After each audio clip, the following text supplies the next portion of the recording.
Hi hello all welcome back to my channel. ఈరోజు video ఏంటి అనుకుంటున్నారా? ఈరోజు ఒక మంచి హెల్తీ రెసిపీతో వచ్చేసాను. అదే అండి మెంతి చపాతి. దీన్ని మెంతి చపాతి అనొచ్చు, మెంతి పరాటా అనొచ్చు. సో చాలా రకాలుగా పిలుస్తూ ఉంటారు. నేనైతే దీన్ని మెంతి చపాతి అని అంటాను. ఇక లేట్ చేయకుండా ప్రాసెస్లోకి వెళ్ళిపోదామా? ముందుగా మెంతి కూరని చాప్ చేసుకొని ఒక 2 to 3 టైమ్స్ మంచిగా వాష్ చేసుకొని డస్ట్ అంతా పోయిన తర్వాత ఒక గిన్నెలో వేసుకొని అందులోనే గోధుమ పిండి వేసుకోవాలి. నేనైతే ఒక 3 కప్స్ వేసుకున్నాను. అండ్ దాంతోపాటు ఒక చిన్న స్పూన్ శనగపిండి కూడా వేసుకున్నాను. అందులోనే నువ్వులు కూడా వేసుకోవాలి. నువ్వులు అనేది కొంచెం ఎక్కువగానే వేసుకోవాలి. ఒక 1 to 2 స్పూన్స్ నువ్వులు వేసుకోవాలి. ఒక చిన్న టీ స్పూన్ అంతా జీరా కూడా వేసుకోవాలి, ఎందుకంటే డైజెషన్కి మంచిది కాబట్టి. అందులోనే పసుపు, సరిపడా ఉప్పు, కారం కూడా వేసుకోవాలి. కారం అయితే నేను కొంచెం ఎక్కువనే వేసుకున్నాను, ఎందుకంటే కలర్కి అండ్ టేస్ట్కి కూడా చాలా బాగుంటుంది కాబట్టి. కారం వేసుకున్న తర్వాత సాల్ట్ కూడా మన తినేదాన్ని బట్టి సాల్ట్ కూడా అడ్జస్ట్ చేసుకొని వేసుకోవాలి. ఇదంతా ఫస్ట్ డ్రై ఇంగ్రీడియంట్స్ అంతా మిక్స్ చేసిన తర్వాత లాస్ట్కి ఆయిల్ వేసేసుకొని వాటర్ పోసుకోవాలి. సో నేనంతా మిక్స్ చేసుకున్న తర్వాత కావాల్సినంత వాటర్ పోసుకొని, ఇది చపాతీ పిండిలానే మెత్తగా ఉండాలి. గట్టిగా ఉంటే మనకి సాఫ్ట్గా రావన్నమాట మెంతి పరాటాస్.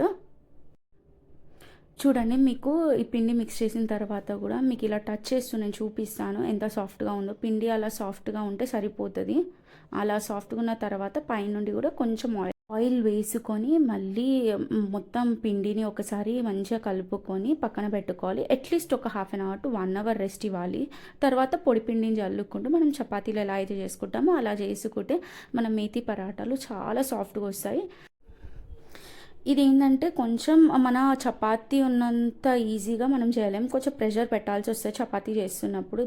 అండ్ దీనికి కొంచెం పొడిపిండి ఎక్కువగానే తీసుకోవాలి, ఎందుకంటే మన నార్మల్ చపాతీకి తక్కువ పొడిపిండితో ఈజీగా మనం రోల్ చేయవచ్చు. బట్ దీనికి ఏంటంటే ఈజీగా రోల్ చేయలేం, పొడిపిండి ఎక్కువగానే పడుతుంది. అండ్ మనం మెంతి కూర కాకుండా ఇందులో ఆప్షనల్గా పాలకూరతో కూడా చేసుకోవచ్చు. నేనైతే ఐరన్ తవా తీసుకున్నాను. ఐరన్ తవా మీద ఫస్ట్ ఆయిల్ స్ప్రెడ్ చేసేసి తర్వాత చపాతీ వేసి ఇలా తిప్పుతూ ఉండాలన్నమాట. కొంచెం టైం టేకింగ్ ప్రాసెస్, బట్ చాలా హెల్దీ రెసిపీ. దీంతో మనం టొమాటో చట్నీ తయారు చేసుకొని తింటే చాలా బాగుంటుంది. ఇఫ్ మీకు టొమాటో చట్నీ రెసిపీ కావాలంటే కామెంట్ సెక్షన్లో కామెంట్ చేయండి. నెక్స్ట్ టైం చేసినప్పుడు నేను రెసిపీ అనేది షేర్ చేస్తాను.